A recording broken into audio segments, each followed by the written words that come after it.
Hey, how you doing? Justin here. Today I've got another all-time classic Albert King lick for you, and this one is another chord-specific one. Now, all of the licks I'm showing you are in the key of A, but this one would be normally played over the 4 chord. So in an A blues, when the chord moves to a D, you would play this lick. Doesn't sound so great over the A. You could play it over the A, it wouldn't sound terrible, but it's really designed to play over the D chord. So let's go to a close-up, see how to play the lick and why it's so chord-specific. Okay, a little bit slower.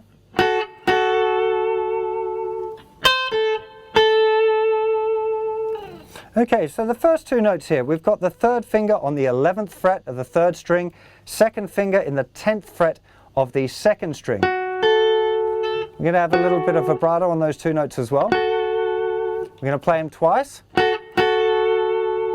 both down picks, and then we're going to play the 8th fret of the thinner string, followed by the 10th fret of the 2nd string, and again.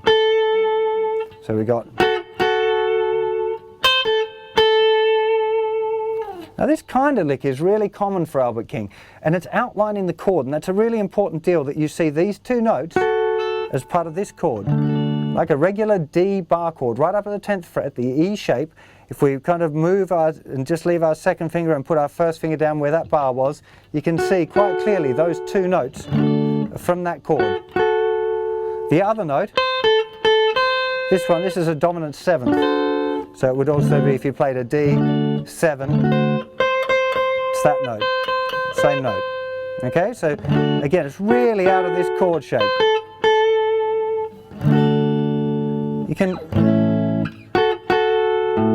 sounds a bit weird with an A bass. Those 2 notes just don't quite kind of work with so much emphasis. You could play them if you went something like that, but to actually really emphasize it really wants to be when the chord moves to a D7.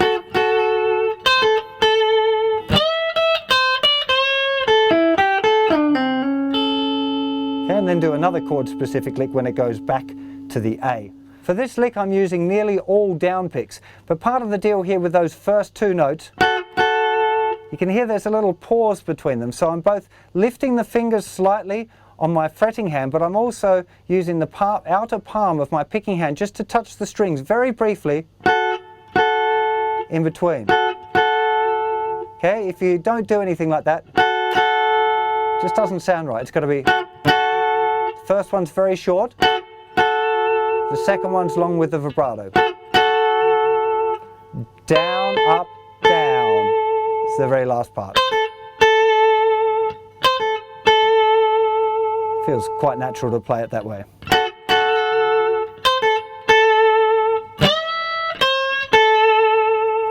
With all of these chord-specific licks, it's very important that you know where you are in the 12-bar blues chord sequence, and you want to do that by listening.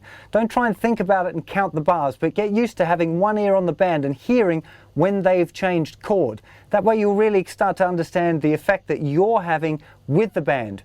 As guitar players, we all tend to listen to our own part a little bit too much, but remember, the listener hears you plus what you're playing over. So it really makes sense to keep your ears open on the rest of the band so that you can react to it, and you'll find that you play a lot more cohesively as a band.